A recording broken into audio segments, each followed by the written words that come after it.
Group's webinar on achieving seamless and personalized customer service. Over the next 40 minutes, we'll be discussing how to provide personalized and contextualized support to your customer, as well as ensuring there is a seamless transition across devices, channels, and departments. My name is Jack Edgar. I'm the project director here at the Insight Group, and I'll be hosting today's webinar. And the webinar actually forms part of the agenda for this year's Customer Service Summit, taking place in New York on October the 22nd and 23rd. Both of today's speakers will be there, and they'll be speaking alongside 30 senior customer service executives from some of the world's biggest brands. Now, before we get started with today's discussion, I just want to remind you that we are indeed recording the webinar, so everyone will receive the audio recordings next week. The webinar is also very much interactive, so we'll have a couple of anonymous polls taking place throughout the discussion, so please do vote and get involved. I also urge you to type in your own questions into the chat box, just so we can ensure the insight and the discussion is tailored to your challenges as much as possible. You can do this at any point, so please do so we can incorporate these throughout the course of the webinar. We're also using the hashtag CSMCS, which you can see on the right-hand side of the slide. So again, any questions or additional thoughts, please do tweet away.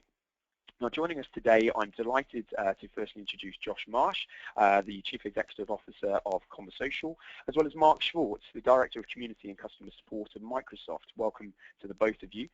Now, before we get started with the discussion and our first poll, I'd just like to let each of them introduce themselves, just to shed a little bit more light on their respective roles, but also their companies. So, firstly, over to you, Josh.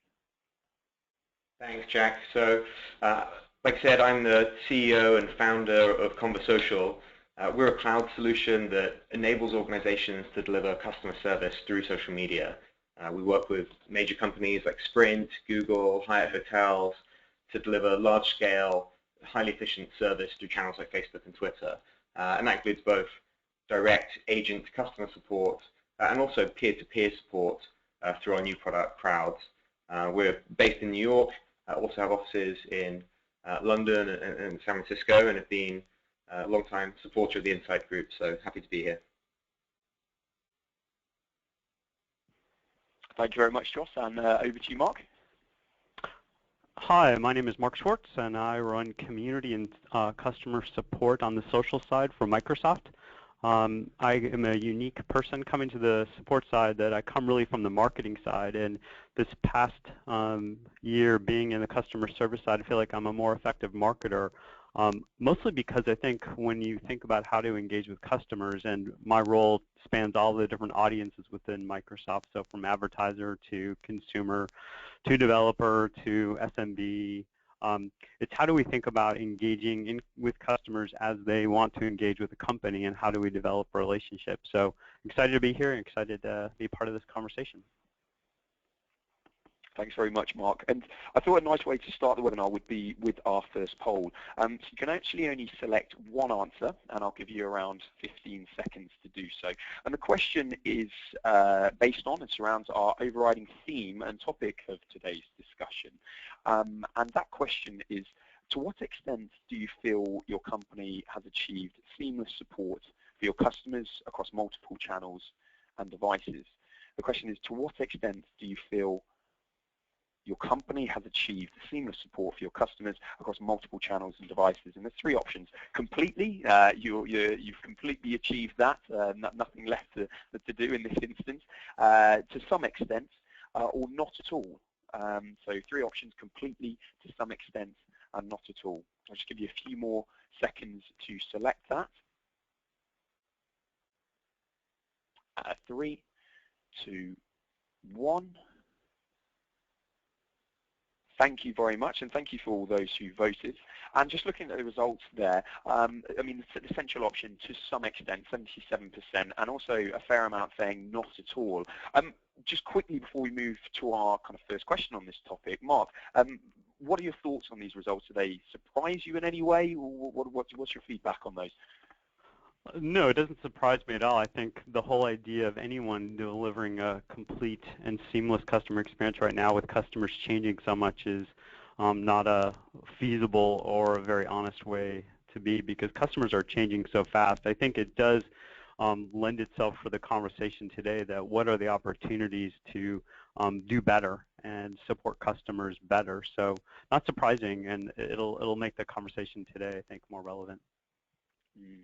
And actually, coming over to you, Josh, I mean, based on this, what do you see as the key reasons for many companies wanting to break down internal silos and actually provide more seamless support for their customers? What are the key drivers behind this? Yeah, I mean, we've all known, anyone in the care world has known for years that first contact resolution is one of the biggest drivers of customer service satisfaction. When someone gets in touch, they want to get the help that they need. They don't want to be filling in forms. They don't want to be repeating the same thing to different people, changing channels. And so companies have always been striving to deliver this kind of seamless experience where if someone's phoned and then later they email, the company knows exactly who they are and can deal with them and help them out, or vice versa. I think that this is now becoming even more important. I mean, the kind of vision for my company is really based around this massive shift towards mobile and smartphones. And I think as we see more and more service requests being mobile-based and in the moment, they're much more real-time. So people need a very rapid response that delivers the help they need. And because of the kind of mobile nature, you can't have lots of back and forth and confusion. You want to be able to make it as seamless and fast and easy for consumers as possible. And so I think this is something that's always been important. Companies have been talking about for a long time, but I think especially with the shift to mobile, it's going to become even more important if you're really serious about delivering a great service experience. Yeah, I agree. I think one of the things that you said that is really interesting is that whole idea of getting help that they need. And I think the idea of a company being able to engage a customer to give that help as quickly as possible is one of the key tenets of this. The challenge of that, though, is customers come to us through channels for different purposes. So when you think about Twitter, for example, it's a quick, real-time connection to a brand, and they expect responses really quickly. At the same time, they're going to email, they're going to go on chat, they're going to go to community, and the expectations change a bit in time depending on why and how they're coming to us. And so the challenge of being able to, one, discover who the customer is, and two, based on their relationship with you, whether it's a new relationship or an existing relationship, how do you deliver to them the best answer in as quick a way as possible?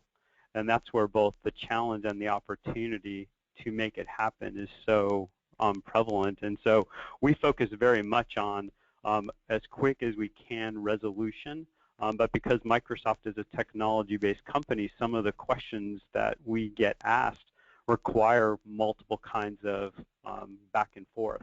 So how do you do that as quickly as possible with authoritative answers that actually can help customers? And that's where this becomes super important, and some of the key reasons why we need to do this is that very idea that customers need help, and they need help in the way that they want help, and they want it as quickly as possible.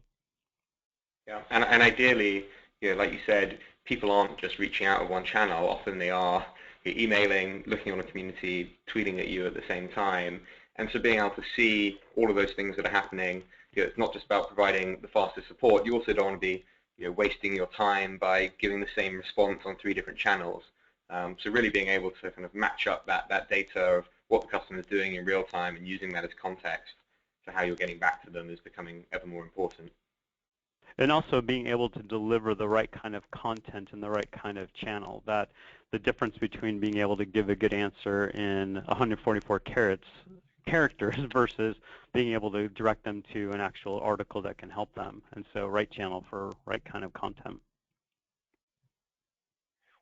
Actually, just on that point, Mark, I mean, in terms of actually the first steps that can be taken in terms of generating a more seamless and more frictionless experience for customers across different devices, modalities, what are those initial first steps? Going back to kind of the first baby steps, what can companies be doing to kind of get the ball rolling? Yeah, there's a couple steps. I think the first one is to really understand your customer and understand the role that the channels are playing for your customer. So when you think about a young millennial, what is the role that some of the social channels are playing as opposed to my mom who's 73 years old and her only comfortable channel is phone. So first, I think really understanding your customer and understanding what is the role that these channels are playing in their life, what is their sophistication level, and what is their current use pattern. But then I think second is really exploring the kinds of top scenarios that your support offering is helping customers deliver on, and trying to map what are the right channels to those right support offerings. And so when you think about a technology company like ours, we think a lot about in the pre-buy phase giving advice, but then when someone really starts buying, it really becomes more about how do you onboard them and help them up and running, and then how do you deal with technical issues. And so understanding the different customer segments and how they're engaging with technology, and then trying to figure out how do they map to those top scenarios, gives you a much clearer picture of what seamless means. Because seamless is not making sure that all of your systems are organized for your own sake. Seamless is what does seamless mean to the customer. And so seamless can mean different things for different kinds of customer groups. And so trying to understand your customer is really the first place to start. And focusing on the issue of actually structuring your team and the infrastructure within your company, Josh, from many of the brands that you've worked with, what are some of the common traits of the infrastructure in place at these brands which allows them to be as seamless as possible? What are some of those common traits? Well, I think I'll answer it from the other way, which one of the traits that make it difficult to be as seamless as possible, which I think is more pertinent for the vast majority of large companies. If you look at most large consumer companies that have been around a while, there's a pretty big hodgepodge of systems. They've done acquisitions, they've built different product lines, they may have different support systems, they may not have a clear CRM system with a coherent customer database, or they'll have a customer database that's been homegrown over many years, and it's not that easy to kind of build integrations via APIs to modern SaaS platforms.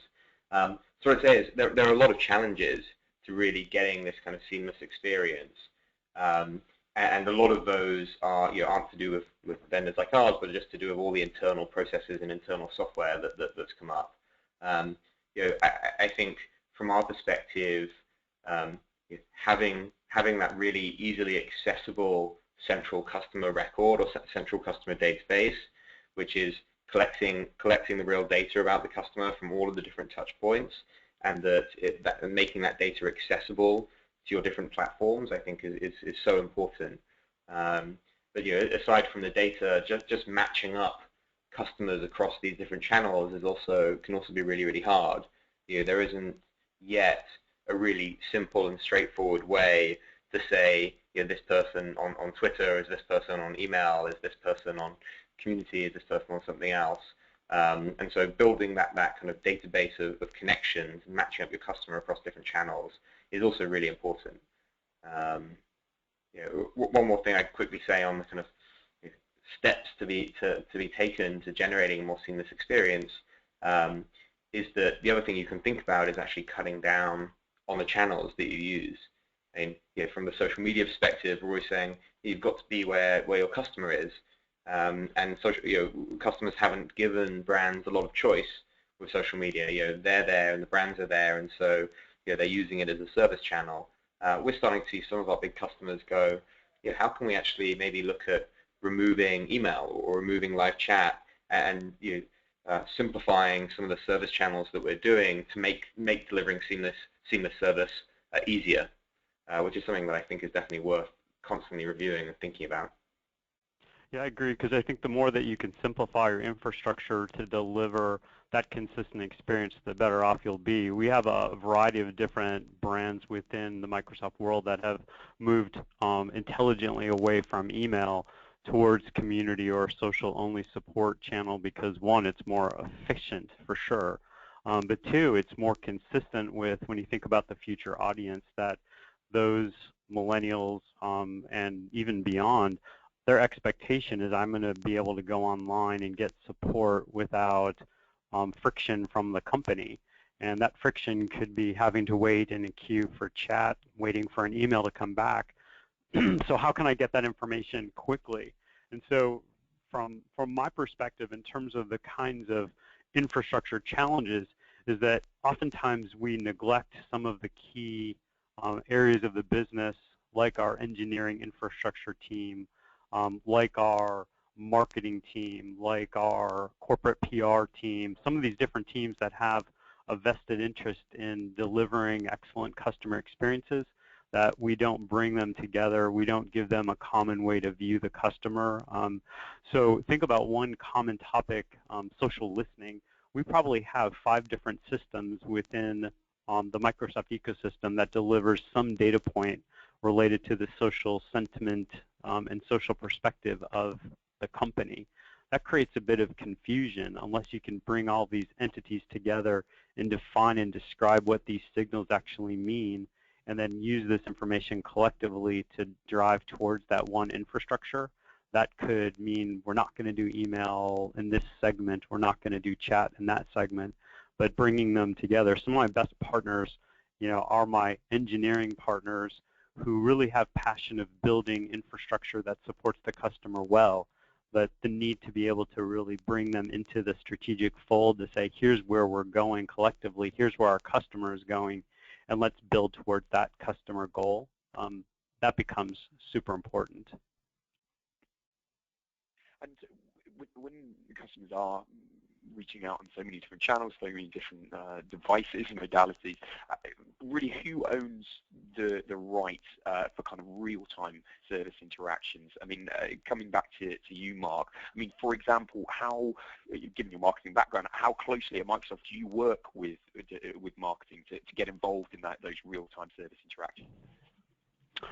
We work really closely with marketing, and I guess the question of who owns the rights, I guess in many ways the customer owns the right to the service interaction, that they come with the expectation, and they don't have any kind of notion, nor do they care about what our organizational structure is behind the scenes. They come to the company and expect to be supported, and that support might be in the context of marketing messages, that support might be in the context of support-related issues to the product or service, and so they don't really care. And so the more that we can aggregate and create consistency for the customer, the better off we'll be. So, we have an integrated triage system that's not support-driven or marketing-driven, but it's collective, that looks for the conversations related to our brands and products, and then looks at what the customer is asking and then routes it behind the scenes to the right type of person to answer it, whether it's a customer service social agent or it's a community manager in the marketing world. So I think we all have to own the right for those interactions. Now, we do have a few support-specific Twitter handles that would be passed off to marketing the other way, but that ability to be able to understand the customer and what they're coming to you for and then deliver right experience, we all have to own it, because the customer doesn't care which department they're going to. They just want help and support. And just before we move on to our second poll, just coming over to you on that one, Josh. As Mark pointed out, not one department actually owns the right. But how do companies go about heightening that interaction internally and ensuring that there is that real-time response on the channel that indeed the customer has chosen to reach out to you on? Yeah, I mean, I think Mark described the ideal situation all companies should be moving towards.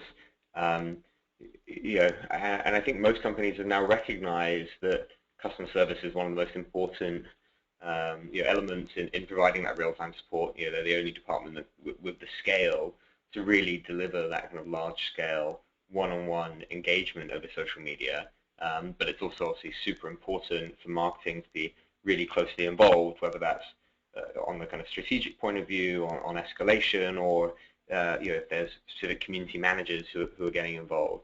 I think we've really seen a journey over the last few years where, for a lot of companies, going back 3 years, whatever it is, it was all marketing teams, it was all community managers, and then as service interactions increased, they got customer service involved, but it was an escalation from community managers to customer service.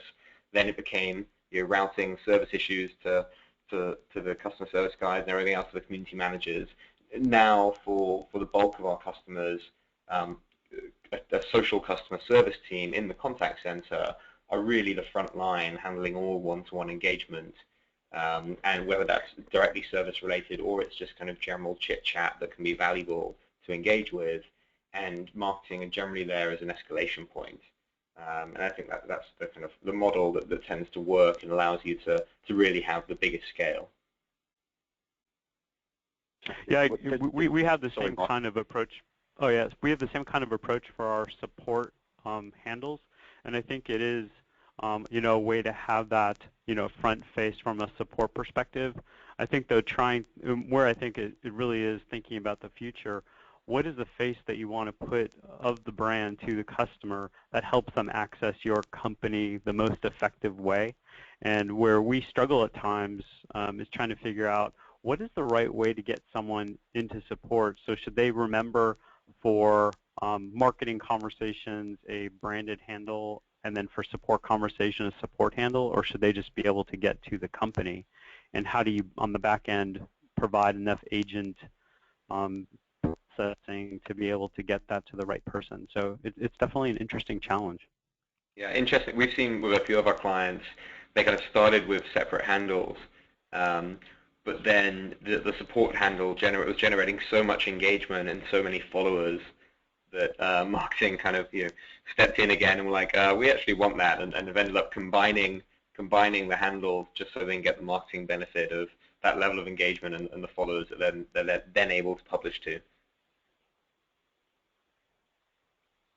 Thanks very much, Josh. And I'm aware of trying to bring in some questions that we're getting through the chat box here, and a lot of them, interestingly and probably unsurprisingly, are looking at this issue of customer understanding and data accessibility. So that actually leads us nicely to our second poll, which looks at this issue slightly more specifically. So the question going out again to the audience is, do you feel that your company has a 360-degree understanding of your customer? I mean, ultimately, that is what companies are looking to strive towards. Again, it is certainly a difficult task. So to what extent does your company have this holistic understanding of your customer in relation to their support needs?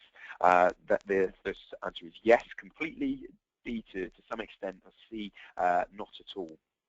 So this issue of a holistic 360-degree understanding, if you could please vote now, that would be very much appreciated. And just a few seconds left.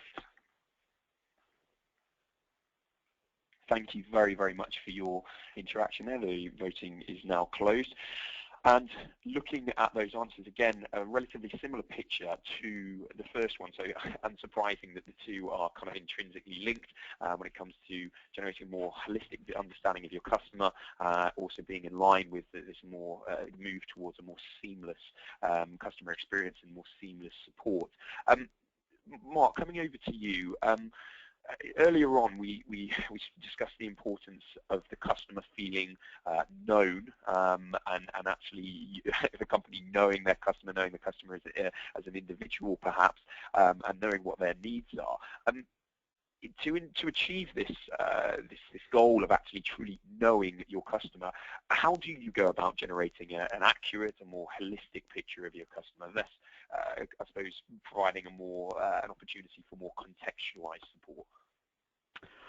So I'll give you the old-time view and then kind of how we're trying to evolve. From, I think, an old-time perspective, the way you knew the customer was through primary research, and it wasn't necessarily through direct connection with the customer, but you would do research and you would look and try to understand the customer. I think now we have a lot more tools available to us to both help support anonymous understanding of our customer and more direct understanding. So we do a lot of work in building telemetry systems into our products and services to watch how customers interact with our products and services. So, Microsoft has both devices and services that's part of its portfolio offering. And so using telemetry to be able to understand how customers are using products and services, where they're experiencing failure, the actual telemetry around that failure helps to bring about a level of product improvement that's driving better product satisfaction, driving better support experiences because we're solving it in the product. So I think on one side, we're doing a lot of infrastructure work to get to know the customer, even if they're anonymous knowledge of the customer, to make the product better without them even knowing about it. I think the other part is trying to do as much as we can to map a customer profile and give a reason to connect up your different IDs within the ecosystem. So we own Skype, we own the Lumia brands, we own Xbox, but often, in Windows and whatnot, all of these brands had individual relationships with customers and had corresponding individual databases. And so we've done a lot of work over the last 3 years to really start bringing some of those data sources together to really then understand what are shared customer profiles. So I think that infrastructure part of it. And then I think the third is trying to get as much information in conversations with customers to allow them to share more about who they are and what products they use and how they engage to be able to really deliver that more holistic experience. But it's a journey, and I think we're far from being evolved in this space because the customer channels and that 360, what that actually means is a hard thing to discover and uncover. Yeah, I think, like Mike said, there's a few different ways of knowing the customer, and on the kind of broad level, getting a kind of deep understanding of who your customers are is obviously really useful from a product point of view, a marketing point of view. From the service perspective, I think connecting those accounts is one of the most important things. You're getting that 360 view of the customer, understanding what they've bought, what issues they've had. Something that I think is really powerful is working towards getting real-time context of what they're doing. If you can match up, a customer has just been trying to do this on your website or trying to buy this product on your mobile app and has failed, and then they're tweeting at you or messaging you or phoning you, then that's a massive part of being able to deliver that kind of real-time service where you know who they are and you know what their issue is even before they've reached out. There are definitely ways that's possible. In terms of the general kind of, when it comes to the specific customer and collecting data about that customer outside of their customer profile, so their likes, their dislikes, I think it's really important to have a clear plan for how you're going to use that data. I think I've seen some companies kind of get carried away with that, or carried away with trying to collect as much kind of public social data about an individual customer as they possibly can, without a real plan as to how they're going to use that. Are you going to use that data to build business rules so that you route that customer to differently in future? Those kind of things can be really valuable. Or are you collecting the data so you know what products you can cross-sell for them? If you have a clear strategy for how you're going to use the data, then it can be really, really valuable. But just collecting kind of reams of data that's not necessarily specific to your business or your product, I think can be a waste of time. I totally agree. There's that whole notion of big data and how big data is going to be this really helpful thing, but big data just makes you fat. I think you really need actionable, specific data that's going to drive the right kinds of customer experiences. And so when you look at what an agent needs to see, do they need to see every single little data point that's possibly available about the customer, or do they need to see those things that are relevant to help them surprise and delight and answer customer questions effectively? And so part of how we're thinking about this from an infrastructure perspective is first starting with the business objective.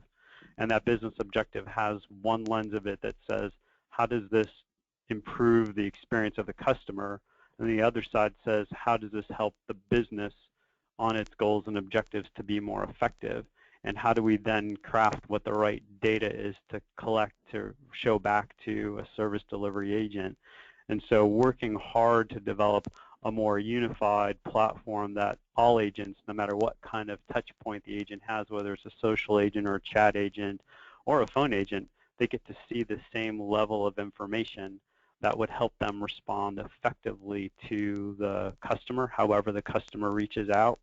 And so that thinking about the mapping of what right data drives the right kinds of actions We're in the midst of a big Windows 10 launch, which has been, amazingly successful and exciting to see. But one of the things that we're getting is so much data that, I've kind of forced my team to let's focus on the 3 data points that are actually going to be helpful to improving the customer experience and kind of ignore the rest because it becomes just too much.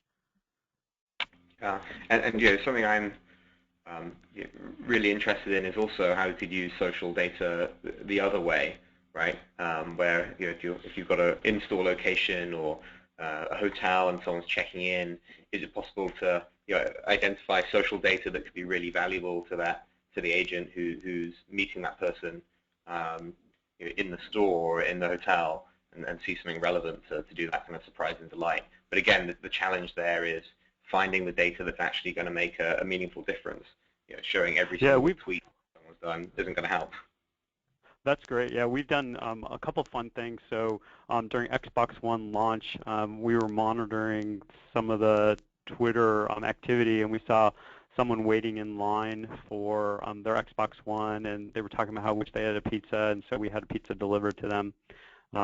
And that was a surprise and delight experience. Now, not from a support perspective, from kind of a marketing perspective, but I think it's that whole notion of proactively using social data to deliver something to the customer unexpectedly that, really creates that bond with the brand.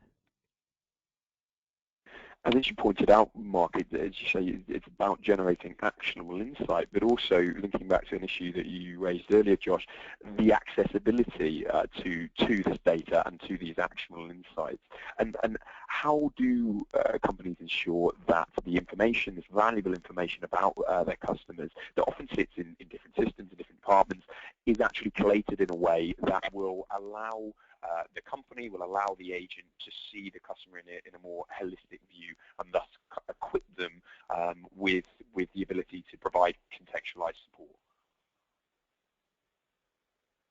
Sorry, Josh, that was coming over to you. Yeah, I think, like we said, it's not easy, right? And I don't think I have all the answers to that. It's definitely something we're working really hard on. We've, in terms of the core platform, we've been applying machine learning to help understand if something's a service issue and separate that out from the general noise of social that's coming in. And I think there are opportunities to apply that same kind of approach to what tweets are going to be valuable to show an agent or show someone in real life at a particular time.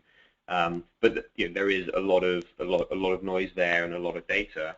And for now, a big part of getting that value out is still manual. It's allowing the agents to manually match data points, connect people up across accounts, add tags on customer profiles if they're a VIP or they need to be treated differently.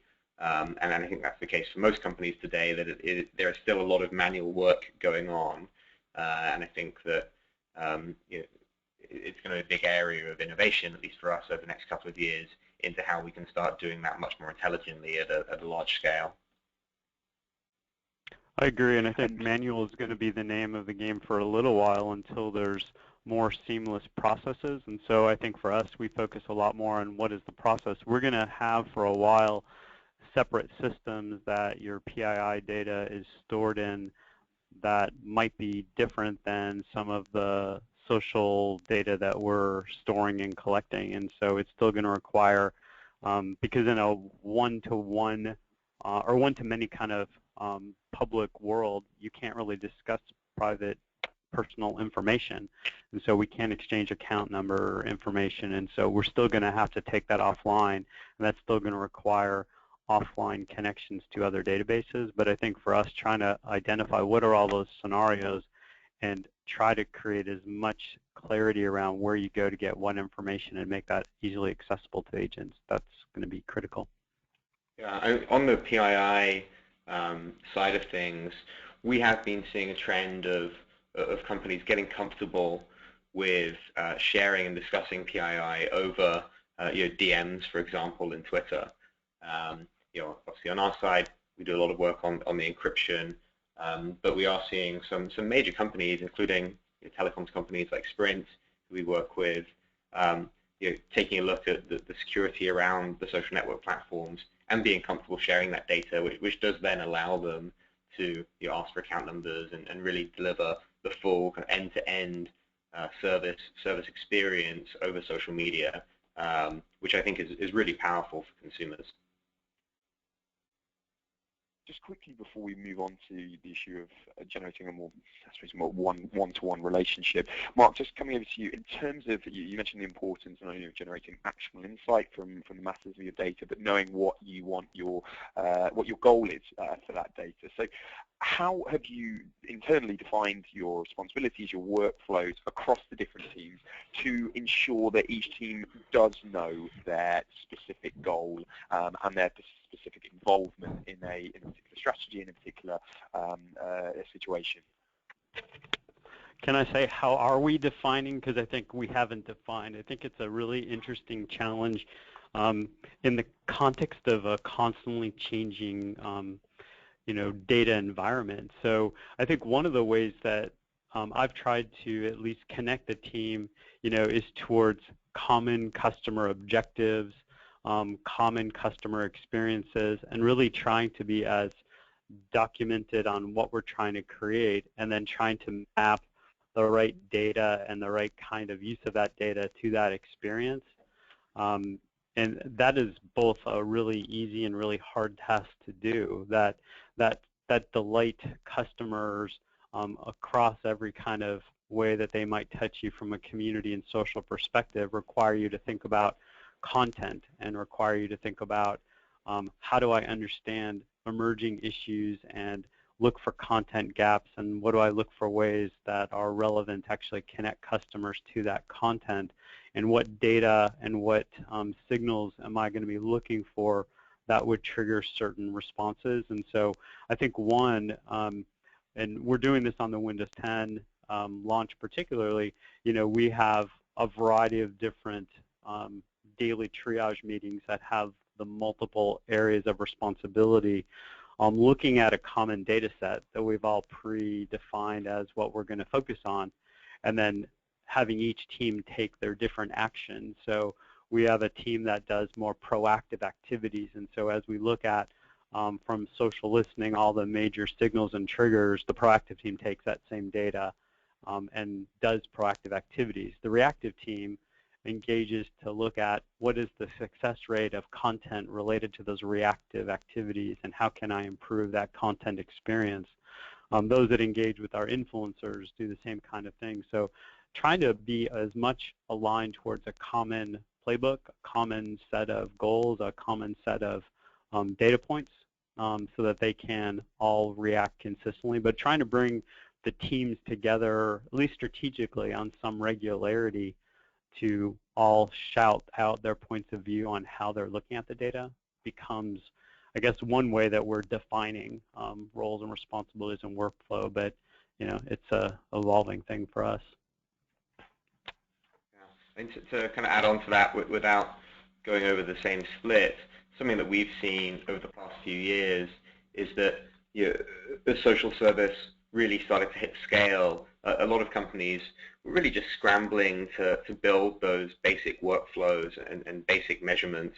How can they deliver this efficiently? How can they track response times and SLAs and get that kind of basic level of performance management and workforce management in place? Something we're starting to see now that a lot of companies and customers we work with have those basics in place, the fundamentals, is to really start looking at the wider customer experience. How can they start measuring CSAT scores over social, looking at the kind of conversion of sentiment from negative conversations through to positive? How can they start tracking resolution rates and seeing how those vary in social versus non-social channels, delivering customer experience surveys over social? So we're seeing all of those things starting to become much more important in social media, and people paying a lot more attention to them than they have before, which I think is a good sign of the channel maturing. I agree. We have consistent surveys across our ecosystem, so every channel we have pretty much the same kind of survey, and it does create a common way of being able to discuss the role that each channel plays. I think the challenge for community and social still is how do we show up in the overall planning stages of what the customer experience should be, that still our go-to channels are phone and chat, and social and community become more afterthought deflection mechanisms versus here's the primary way we want to engage with customers. It changes different brand to brand, but in general that's the way of thinking. But the measures at least show, look what we're able to deliver on. And each channel though the measures have a different kind of, not yardstick, but a different approach. So imagine I'm calling into a call center and I have a support issue, and on the phone I deal with something. My satisfaction with that individual experience might tend to be higher than me having to go back and forth on 3 tweets to be able to get enough information to be able to actually direct me to the right content. So really, what is the capacity to do what? But I think having that common survey mechanism is critical to at least understand what the customer feels about those channel interactions. Just coming to you, Josh, Mark mentioned obviously the challenge of the numerous different teams, numerous different agents, getting them towards this common goal. I mean, as companies are scaling at least their social teams, especially scaling those up, and I suppose their wider customer service teams up, how can companies still maintain or try to achieve this personalization in their dealings and in their conversations with the customers? So rather than generating, I suppose, a many-to-one relationship, really trying to secure this one-to-one relationship. Yeah, I think that customer service, at least in the sense of direct agent to customer service and account issues, so not the kind of community or technical issues that Mark can talk more, but in the context of that traditional customer service, it's all about one-to-one, right? And if you look at a lot of our biggest clients, they've got thousands, sometimes tens of thousands of customer service agents. The bulk of them still delivering one-to-one service over telephones. A lot of people are still phoning in, and social media has been growing phenomenally. For some of our clients, it's overtaken email. Quite a few of them now, actually, and it keeps growing faster. But it's still a relatively small percentage compared to the overall volume of one-to-one engagements that a lot of customer service teams are dealing with. So I don't really see a challenge with scaling up the one-to-one per se. Where I do see an interesting challenge is a lot of companies have started with relatively small social customer service teams with a small group of highly trained agents, often given far more flexibility than the kind of traditional customer service agent. You're able to answer in a much freer way. Often they may be a more higher paid agent or highly qualified, not always, but it's often the case. And they've really tried to keep a certain tone of voice, playfulness, a way of doing things that is maybe different to the kind of stricter, more controlled environment that other customer service channels are dealing with. And it's definitely a question for some of our clients. As the number of social agents starts to go over 100 or even into the multiple hundreds, how can you still keep that atmosphere and that personality, that tone of voice over social media while still dealing with much larger scales? I don't think that there's a kind of easy answer to that, other than potentially social is going to be a great way of increasing the kind of level of humanity in customer service as a whole. But it's definitely a really big challenge that most of our customers are dealing with as the volumes keep getting bigger. Yeah, and on the Microsoft side, we have a variety of different ways that we see using social that can scale differently. So for some of our products, social becomes a concierge service to direct people to the right authoritative content. In other situations, social becomes a relationship building, or others it could be a direction to a more one-to-many in community. At the volume that we deal with, so we're getting millions and millions of unique customers coming to us on a monthly basis, you can't have enough service delivery agents and still maintain a profit margin that's acceptable to the business. And so the interplay between our community and our social becomes really important. That social can be a conduit to then go to community for the deeper story, for follow-up support, for more customized support.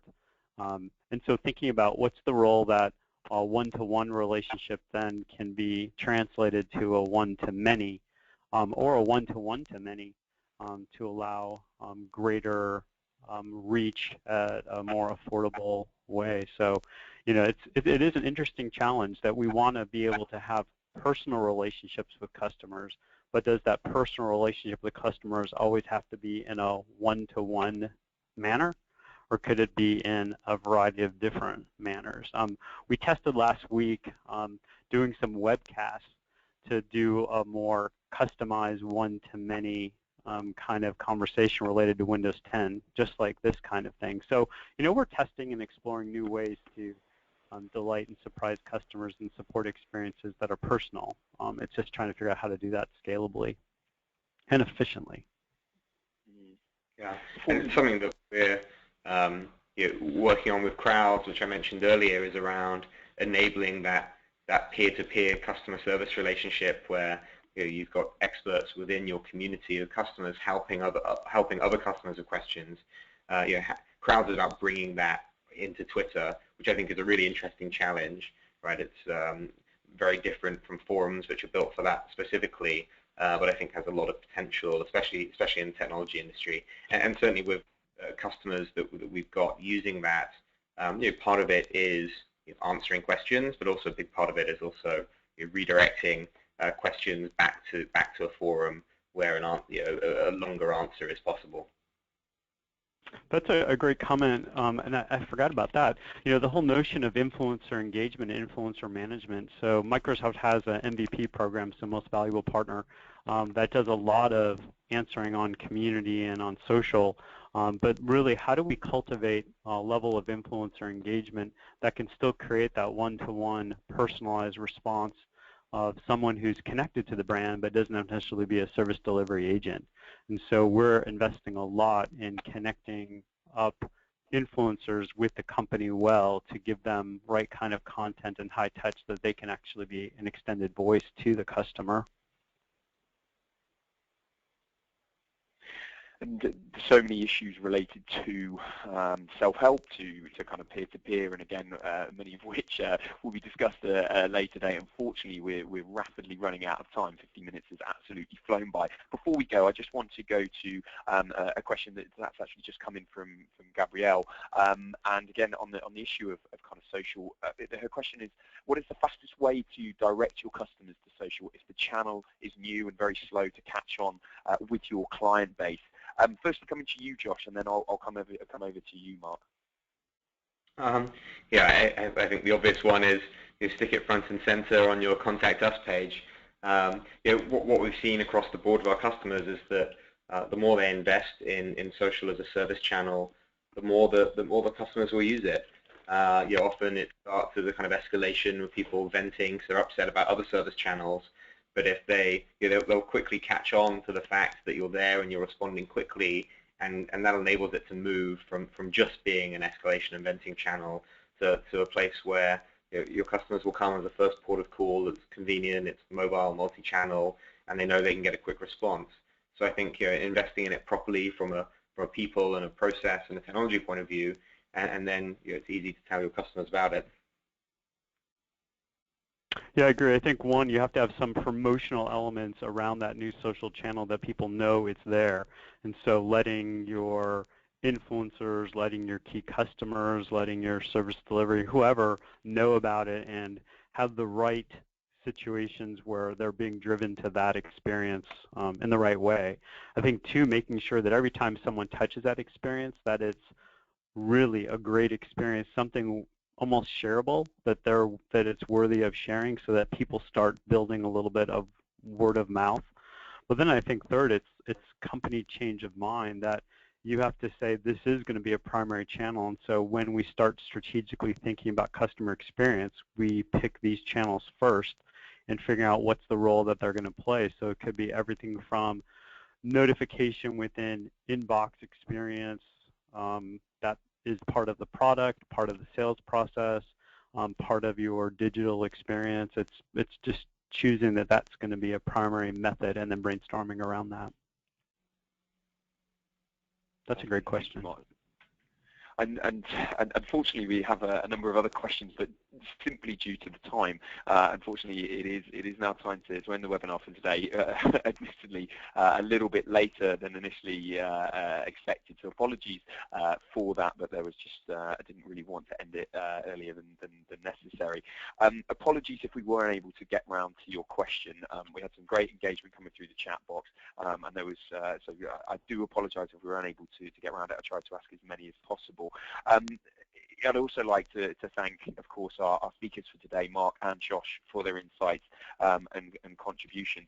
If you didn't get a question answered that you'd indeed like to ask them, they will be speaking alongside 30 other leading senior executives in the customer service space at the Customer Service Summit New York on the 22nd and 23rd of October. You can actually see on your screen some of the brands that will be speaking and sharing the best practice of the summit. I've also just sent through a link to download the summit brochure in the comment field also, so be sure to do so and check out the full speaker lineup and the comprehensive agenda as well. But thank you once again for joining us. Thank you again for your questions. You can always tweet those questions, any of which that you do have, Josh and Mark.